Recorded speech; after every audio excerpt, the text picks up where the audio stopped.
नमस्कार, आप देख रहे हैं न्यूज 18 इंडिया और मैं हूं आपके साथ Gayatri Sharma. Post Covid care कितनी जरूरी है, आज इसी पर बातचीत करेंगे। नए कोरोना मरीजों का आंकड़ा दिन ब दिन घटता जा रहा है, जो इस बात का संकेत है कि दूसरी लहर की रफ्तार धीमी पड़ रही है। टेस्टिंग में पॉजिटिविटी का जो रेट है वो 6% से नीचे पहुंच चुका है, यानी कोरोना के नए वेरिएंट के फैलने की रफ्तार अब घट रही है। लेकिन इसके साथ साथ एक और चिंता बढ़ती जा रही है। कोरोना से उबर चुके मरीजों में वायरस के साइड इफेक्ट देखने को मिल रहे हैं। कई रिपोर्ट में यह दावा किया जा रहा है कि कोरोना से उबरने के बाद दिल की बीमारियों का खतरा बढ़ रहा है। कई केसेस में मरीज कोरोना से ठीक हुआ, लेकिन हफ्ते 10 दिन के भीतर दिल का दौरा पड़ने से उसकी मौत हो गई। डॉक्टरों को कोरोना से उबरे मरीजों में दिमागी कमजोरी के लक्षण भी मिल रहे हैं। साथ ही कोरोना के मरीजों में अवसाद यानी कि डिप्रेशन भी देखा जा रहा है।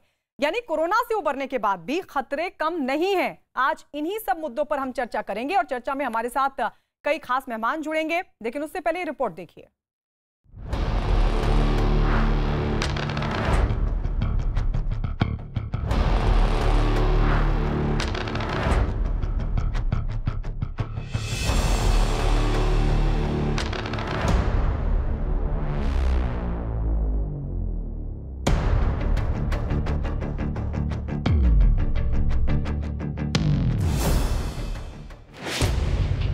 बीते 5 दिन के आंकड़े बता रहे हैं कि कोरोना के नए केस लगातार घट रहे हैं। मरने वालों का आंकड़ा अभी 2500 के पार है, लेकिन वायरस की चपेट में आकर उससे उबर चुके लोगों का आंकड़ा बता रहा है कि लोग बड़ी तादाद में ठीक भी हो रहे हैं।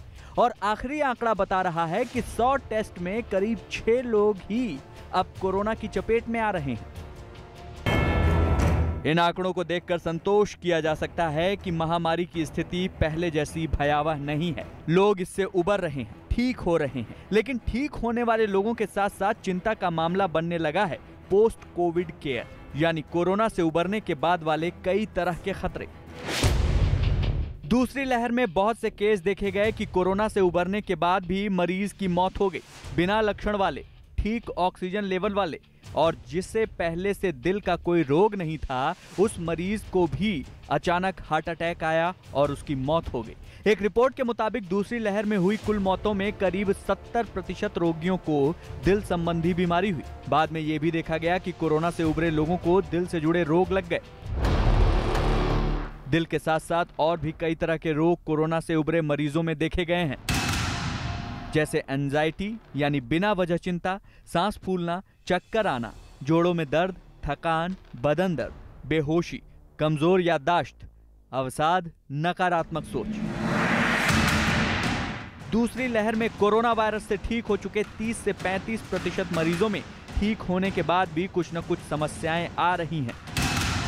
ऐसे में सवाल ये कि इन सभी समस्याओं से कैसे उबरा जाए। कोरोना से उबरने के बाद कैसे दिल का ख्याल रखा जाए, कैसे बाकी अंदरूनी अंगों पर होने वाले प्रभाव से बचा जाए, कैसे शारीरिक और मानसिक रोगों से बचा जाए।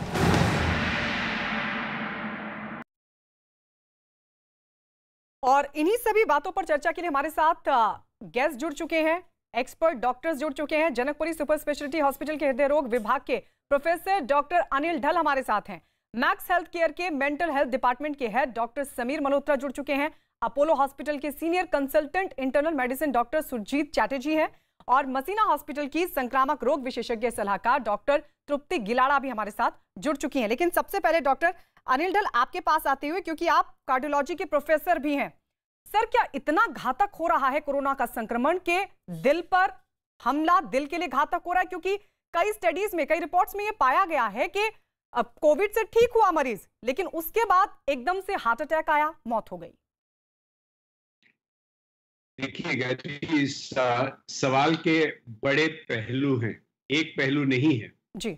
सबसे पहली चीज है कि हम जानते हैं कि कोरोना वायरस दिल को इन्वॉल्व करता है और इसका कोई एक मात्र टेस्ट नहीं है जो कि हम करा सकते हैं इसको जानने के लिए कि कितना दिल की मांसपेशी को इन्वॉल्व हुआ है।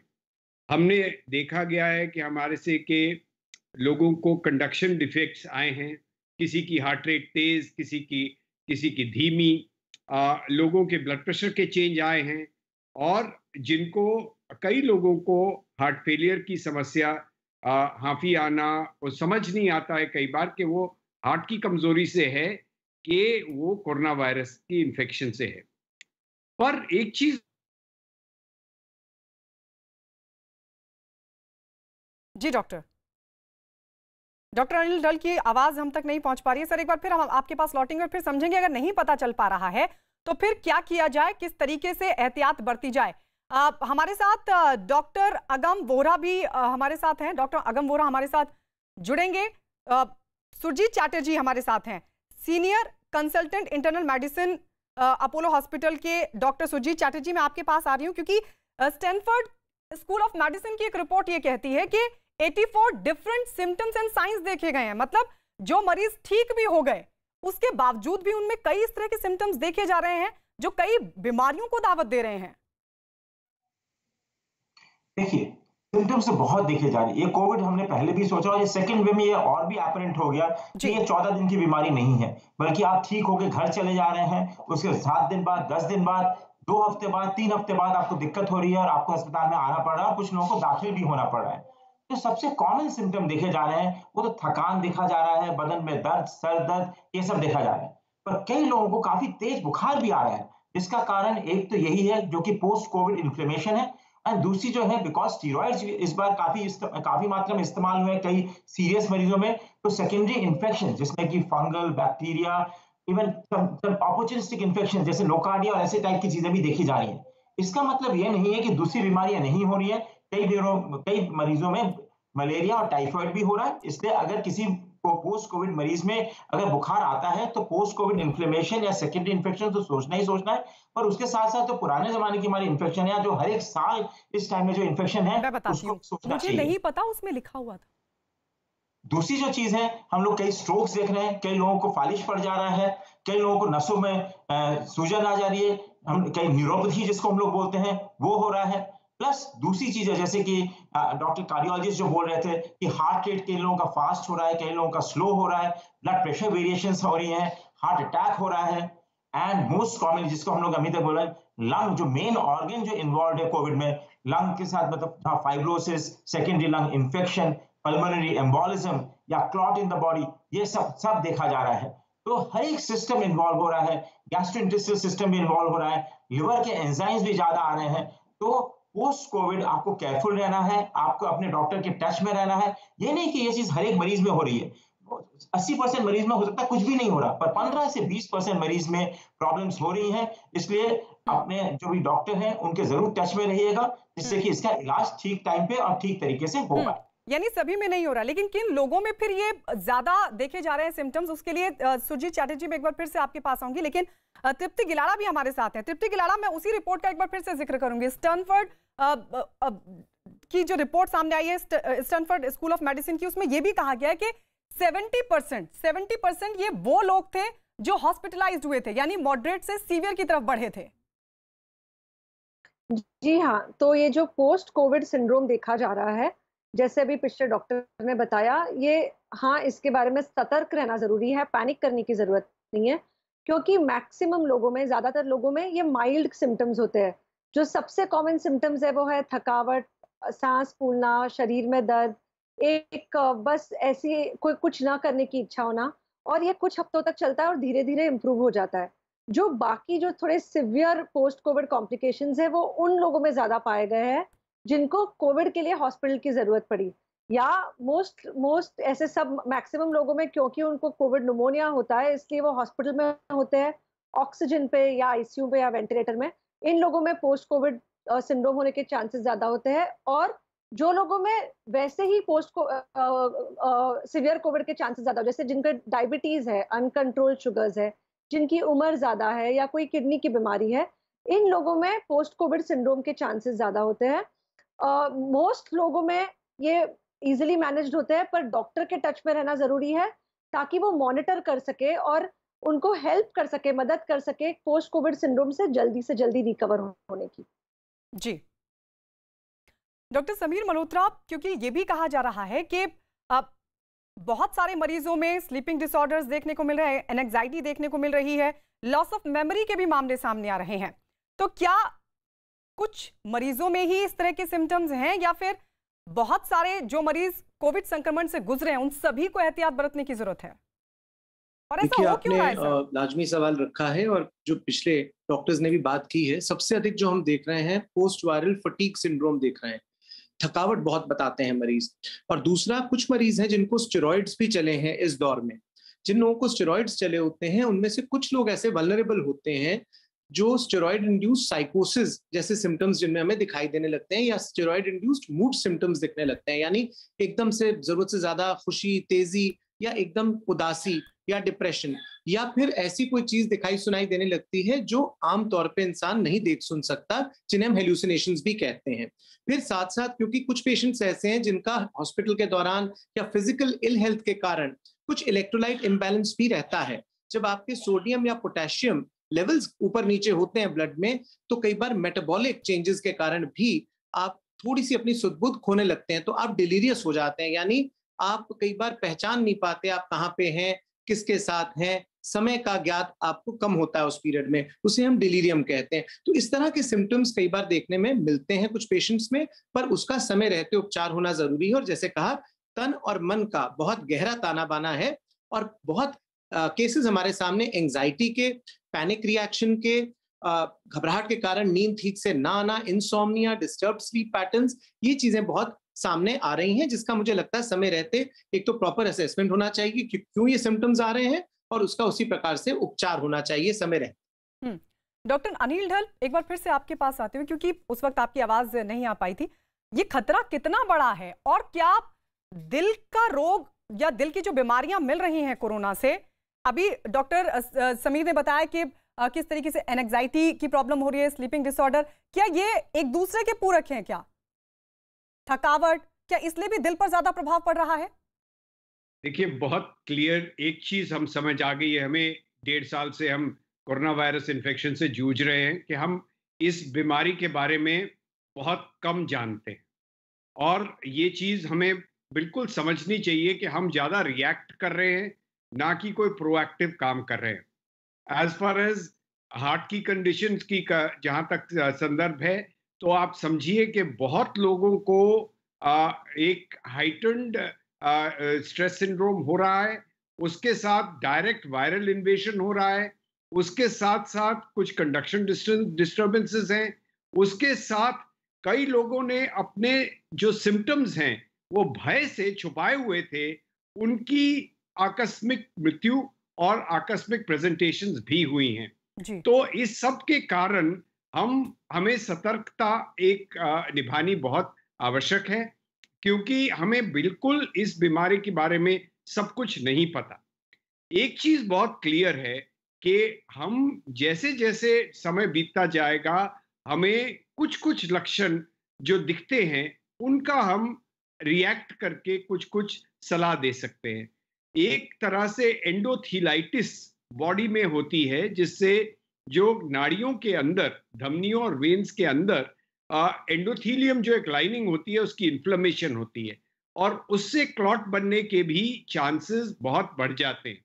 अभी आज ही एक मेरे पुराने मित्र ने मेरे को फोन किया कि मेरी पांव सूजी हुई, तो वो ऑर्थोपेडिक सर्जन के पास गए, बट एक्चुअली हमने कहा नहीं नहीं, आपको तो डीप वेन थ्रोम्बोसिस होगा, क्योंकि आपने अभी तो रिकवर किया है कोरोना वायरस से। तो इसके लिए बहुत लोग एक तरह से रिएक्टिव मैनर में एंटीकोगुलेंट शुरू करते हैं।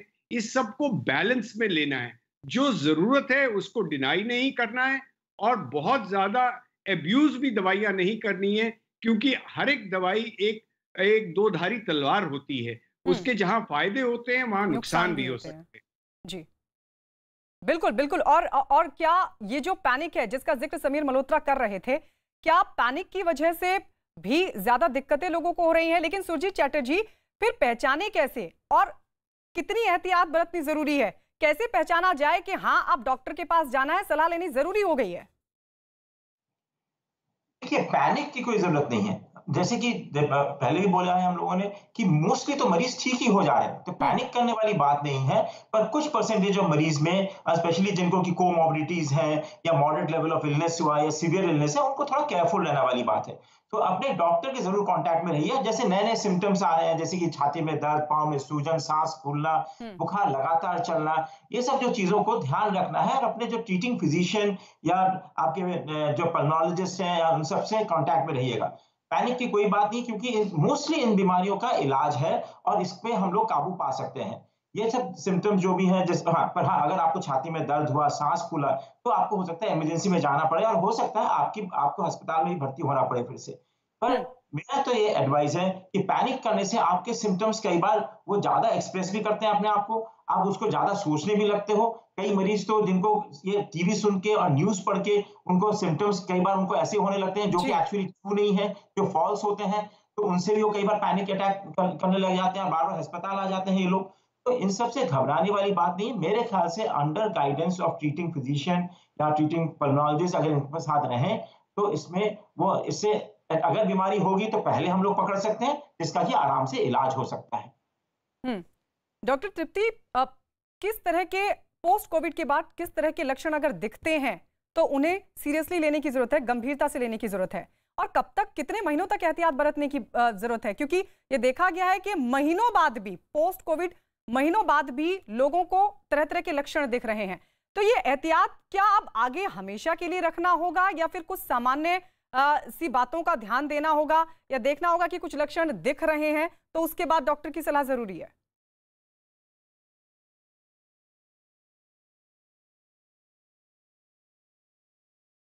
डॉक्टर तृप्ति, आवाज आप तक नहीं पहुंच पा रही है। समीर मल्होत्रा, ये पैनिक जो हो रहा है, ये पैनिक जो लोगों में हो रहा है, और वो इसलिए भी हो रहा है क्योंकि नई नई रिपोर्ट्स, नई नई स्टडीज सामने आ रही हैं जो ये बता रही हैं कि कोरोना भले ही 14 दिन में ठीक हो गया हो, लेकिन उसके बावजूद भी आपको सतर्क रहना है। उससे किस तरीके से बचा जाए और कब ये देखा जाए कि अब मामला ज्यादा गंभीर हो रहा है?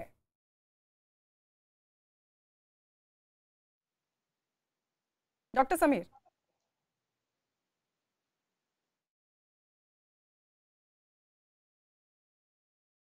डॉक्टर तृप्ति, डॉक्टर समीर आपके पास आ रहे हैं? जी जी जी, तो मैं बता रही थी कि किस जो तरह के सिम्टम्स दिखें तो उसको गंभीरता से लिया जाए। पोस्ट कोविड सिंड्रोम में जो लक्षण है वो पूरे स्पेक्ट्रम में होते हैं। फॉर्चुनेटली जो सबसे कॉमन लक्षण है वो माइल्ड होते हैं, थकावट जैसे अभी हमने बात की। जो ऐसे जो लक्षण है जिनका हॉस्पिटल में जाना जरूरी होगा वो बहुत ऑब्वियस होंगे, जैसे छाती में दर्द होना या पैरों में सूजन या 5-6 दिन या उससे ज्यादा लगातार तेज बुखार, या फिर कभी कभी लकवा जैसे कोई सिम्टम्स। हमको ये समझना जरूरी है कि पोस्ट कोविड सिंड्रोम में जो लक्षण दिखते हैं वो 3 तरीके के होते हैं। एक होते हैं जो कोविड बीमारी के कारण हो रहे हो, जो लोगों को आईसीयू में, जिनका न्यूमोनिया काफी सिवियर था, उन लोगों में लंग फाइब्रोसिस या लंग का सिकुड़ना, उसके वजह से काफी बार लोगों को सांस फूलती रहती है या ऑक्सीजन फ्लक्चुएशन होता है। जब ये पेशेंट डिस्चार्ज होते हैं तब उनको पूरा प्लान दिया जाता है। इन लोगों को बहुत जरूरी है कि वो अपने हेल्थ केयर सेटअप, अपने ट्रीटिंग फिजिशियन के टच में कॉन्स्टेंटली रहे, क्योंकि उनके लंग में हम एक्सपेक्ट करते हैं कि कुछ ना कुछ कॉम्प्लिकेशंस अगले कुछ हफ्तों या महीनों में हो सकते हैं। जो दूसरे सिम्टम्स होते हैं वो है दवाइयों के कारण, क्योंकि सिवियर या मॉडरेटली सिवियर पेशेंट्स में स्टेरॉइड्स की जरूरत होती है। स्टेरॉइड्स मिलने वाले पेशेंट्स में कुछ ऐसे लक्षण आते हैं जैसे डायबिटीज शुरू हो जाता है, उनके शुगर्स ज्यादा होने से कुछ कभी कभी मुंह में छाले आना या स्किन के इन्फेक्शंस, इनके जो सिम्टम्स होते हैं उसके लिए। और जो तीसरे होते हैं वो है जो मानसिक है, क्योंकि आप सोचिए ये काफी बार पेशेंट आईसीयू में होते हैं, अगर आईसीयू में नहीं घर पे है तो भी क्वारंटीन्ड होते हैं। तो ये जो एक मानसिक जो पूरा ग्रुप है, साइकेट्रिक जो ग्रुप है सिम्टम्स का, ये आई थिंक हम लोग नजरअंदाज करते हैं। इसके लिए रिलेटिव्स को ध्यान देना बहुत जरूरी होता है, क्योंकि काफी बार पेशेंट खुद नहीं बता पाता कि मैं डिप्रेस्ड हूँ या मैं एंशियस हूँ। ये रिलेटिव्स बता पाते हैं कि पेशेंट का बिहेवियर कुछ अलग लग रहा है। डॉक्टर समीर, कैसे पहचाना जाए कि हाँ अब कोविड से ठीक हो चुके मरीज के अंदर ये जो सिम्टम्स हैं वो वाकई गंभीर हैं? देखिए, 2 तरह से इसको समझने की जरूरत है। कुछ लोगों की एंग्शियस प्रीडिस्पोजिशन होती है, यानी जल्दी घबराने वाला स्वभाव भी होता है, और ऐसे लोग जो हैं कई बार क्योंकि बहुत अधिक नेगेटिव न्यूज भी चल रही होती है, सब चीजें, जब नेगेटिव न्यूज कंजम्पशन भी होती है, खुद की स्वास्थ्य भी खराब रहा होता है, आप खुद हॉस्पिटल से आ रहे हैं और आईसीयू में यदि आप भर्ती हैं तो आप अलग थलग हैं अपने परिवार के बाकी सदस्यों से, और वहां पर एटमॉस्फेयर आईसीयू का थोड़ा गंभीर किस्म का रहता है। ये सब जब आप उस हालात में से निकलते हैं तो आपके अंदर एंजाइटी कुछ बढ़ जाती है। तो घर आ भी जाते हैं तो भी कुछ दिनों के लिए आप एंग्शियस फील करते हैं। अब एंजाइटी में आपको लगेगा बार बार जैसे मेरी सांस फूल रही है, पर ऑक्सीजन आपका ठीक आएगा। कई बार आपको छाती में कुछ डिस्कम्फर्ट लगेगा। जैसे बाकी अन्य डॉक्टर्स ने भी कहा कि पहले फिजिकल कारण हमें रूल आउट कर लेने बहुत आवश्यक है, क्योंकि हो सकता है कि कोई उसका फिजिकल कारण हो। पर यदि कोई फिजिकल कारण समझ नहीं आता उस समय और आपको एंजाइटी हो रही है, दिल की धड़कनें तेज हो रही हैं, श्वास फूल रही है, हाथ पैर में कंपन है, पसीने आ रहे हैं, कभी अलग अलग जगह शरीर में दर्दें हैं, जिनको हम सोमैटिक एंजाइटी कहते हैं, इस प्रकार के यदि आपको लक्षण हो रहे हैं तो हो सकता है आपको आपकी जो मानसिक स्वास्थ्य है उसके लिए आपको किसी दवाई की आवश्यकता है, उसके इलाज की आवश्यकता है। इसको हम एंजाइटी डिसऑर्डर्स के तहत मानते हैं, यदि आपके फिजिकल पैरामीटर्स ठीक आ रहे हैं। दूसरा, मैंने जैसे कहा, कुछ लोग हैं जो डिप्रेशन से ग्रस्त हो सकते हैं। जब हम डिप्रेशन की बात करते हैं, क्योंकि एक बहुत बड़ा स्ट्रेस है, आप हॉस्पिटल जा रहे हैं, कोविड के तहत उसका इलाज करवा रहे हैं, और जिस तरह से एक पैनिक रिएक्शन होता है फैमिली का, परिवार का, उस समय से आप निकल रहे हैं, तो कई बार चांसेस हैं कि आप डिप्रेशन में चले जाएं। डिप्रेशन के अंदर यदि आप होते हैं तो आप लगातार उदास रहते हैं, आपका किसी काम में मन नहीं लगता, छोटा छोटा काम आपको भारी लगता है, आपको थकावट बहुत महसूस होती है। तो ये ओवरलैपिंग सिम्टम्स हैं, पर यहाँ बहुत खास बारीकी से इस चीज को समझना है कि क्या पीछे इसके फिजिकल कारण है जिनका इलाज होना जरूरी है, या साथ साथ ये केवल एक ऊपरी परत हमें जो साइकियाट्री की दिख रही है उसके पीछे कहीं फिजिकल और कारण तो नहीं, उन्हें रूल आउट करना है। और यदि वो चीजें रूल आउट हो चुकी हैं तो फिर हमें बाकी इसका as a depression, as a case of anxiety, उस चीज का ट्रीटमेंट करना बहुत जरूरी है। डिप्रेशन के चलते भी कई बार नींद डिस्टर्ब रहती है, और नींद जो है वो एक रेस्टोरेटिव फंक्शन है आपके ब्रेन का। आपकी इम्यूनिटी के बिल्डअप के लिए भी बड़ा जरूरी है कि आप एडिक्वेट स्लीप लें, आप प्रॉपर स्लीप लें। तो यदि आपकी नींद डिस्टर्ब भी हो रही है तो उस समय भी हो सकता है आपको कुछ दवाइयों की जरूरत है, पर प्रॉपर साइकियाट्रिक सलाह के चलते, प्रॉपर डॉक्टरी सलाह के चलते। डॉक्टर अनिल ढल, ये किन लोगों में सबसे ज्यादा खतरा है हार्ट डिसीज का? देखिए, खतरा तो बहुत लोगों में है, पर जिनके अपने रिस्क फैक्टर्स ज्यादा हैं। जब आपको याद होगा कि 1.5 साल पहले जब कोरोना वायरस शुरू हुई तो ज्यादा obese, hypertensive, smokers, diabetics, lung disease patients में ही ज्यादा खतरा माना जाता था। पर हमें पता है कि ये स्पेक्ट्रम एक्सटेंड कर गया है, और इस एक तरह से देखा जाए तो कोई भी मुक्त नहीं रहा इस बीमारी से, इस बीमारी के ग्रस्त से। पर अवश्य जिनको ज्यादा सीवियर बीमारी हुई उनको तो और ध्यान रखने की आवश्यकता है, पर जिनको सीवियर बीमारी भी हुई उनको भी हमें एक तरह से प्रिकॉशन लेना कुछ अरसे तक। अब ये अरसा कितना है कहीं डिफाइन नहीं हुआ है, और एक चीज पर बहुत क्लियर है कि in your path to recovery one should be moderate और बेबी स्टेप्स ले, धीरे धीरे आगे बढ़े। ये ना सोचें कि अगले दिन ही आपको मैराथन जीतनी है या अगले दिन ही आपको माउंट एवरेस्ट चढ़ना है। एक धीरे धीरे अपनी फिजिकल मेंटल कंडीशनिंग, जब तक कि सारी चीज इस बीमारी की और आपकी अपनी बीमारी और उनके लक्षणों की हमें पूरी तरह समझ नहीं आ जाए, तब तक आप एक तरह से लो प्रोफाइल प्रोग्रेस करें। मैं ये नहीं कह रहा कि प्रोग्रेस ना करें, under medical supervision, but do not be very hasty, do not be very aggressive, do not be very fast. तो ये धीरे धीरे चलेंगे तो we should recognise problems from time to time. सबने मेंशन किया है, problems can be related to vessels, problems can be related to organ systems, problems can be related to existing diseases. ये सब प्रॉब्लम्स हैं जो कि कोरोना वायरस के होते हमें देखने को मिलती हैं, परंतु हमें अपना विवेक नहीं खोना चाहिए, अपने समझ से, सूझबूझ से और डॉक्टरी सहायता के साथ और डॉक्टरी सलाह के साथ इसका अमल करना चाहिए और इसका उपचार करना। डॉक्टर सुजीत चटर्जी, जैसे कि दवाइयों के कुछ फायदे होते हैं तो नुकसान भी होते हैं, क्या इसलिए भी ये खतरे जो तमाम सिम्टम्स देखने को मिल रहे हैं वो उनका खतरा बढ़ जाता है? क्योंकि आज ये खबर भी आई थी मध्य प्रदेश के सागर से, जहां पर एम्फिटेरिसिन इंजेक्शन जिससे फंगस का इलाज किया जाता, ब्लैक फंगस का, लेकिन ये देखा गया कि 27 मरीज उनकी तबीयत बिगड़ गई इंजेक्शन को देने के बाद, जबकि हर जगह पर ये इंजेक्शन लगाया जा रहा था। ये बहुत ही एम्फिटेरिसिन बी जो होती है, सभी दवाइयां, जो भी दवाइयां दी जाती है उसको ऑब्वियसली अंडर गाइडेंस लेना चाहिए। ये मामूली से मामूली हल्का सा एंटीबायोटिक ही क्यों ना हो, हल्का एंटी एलर्जी की क्यों ना हो, कोई भी आप दवाई अगर अनसुपरवाइज लेंगे, अपनी इच्छा से लेंगे, और इवन मल्टीविटामिन, जो कि विटामिन जो लोग महीनों महीनों से लिए जा रहे हैं बिना किसी इंडिकेशन से, हर एक दवाई का अपना साइड इफेक्ट है। जैसे आजकल एक कारण म्यूकोर का ये भी सोचा जा रहा है कि आप लोग जो इतना जिंक के विटामिन लिया could be one of the predisposing factors. तो किसी भी दवाई को, जहां मामूली से मामूली दवाई है, एम्फोटेरेसिन की तो बात ही नहीं कर रहा हूं, उसमें अभी आऊंगा मैं, उसको अनसुपरवाइज मत लीजिए, अपनी इच्छा से मत लीजिए, हमेशा under guidance of local doctor, अपने फिजिशियन, पीडियाट्रिशियन, गायनेकोलॉजिस्ट, जिसकी भी किसी गाइडेंस में लीजिएगा जरूर। जहां तक आपने एम्फोटेरेसिन बी की बात करी, ये तो बड़ी स्ट्रॉन्ग एंटीफंगल दवाई है, इसके तो वेल नोन साइड इफेक्ट्स है, इसको तो अनसुपरवाइज देना ही बहुत गलत बात है।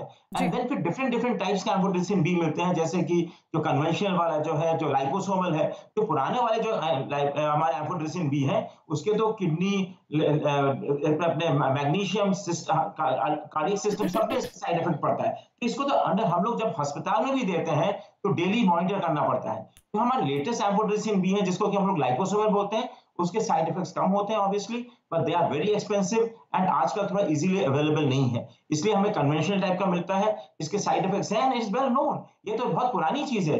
तो ये जब भी एंटीफंगल यूज करेंगे, इतनी हाई एंड दवा यूज करेंगे, वो तो under strict monitoring and supervision होना ही पड़ेगा, अदरवाइज साइड इफेक्ट्स होंगे ही होंगे।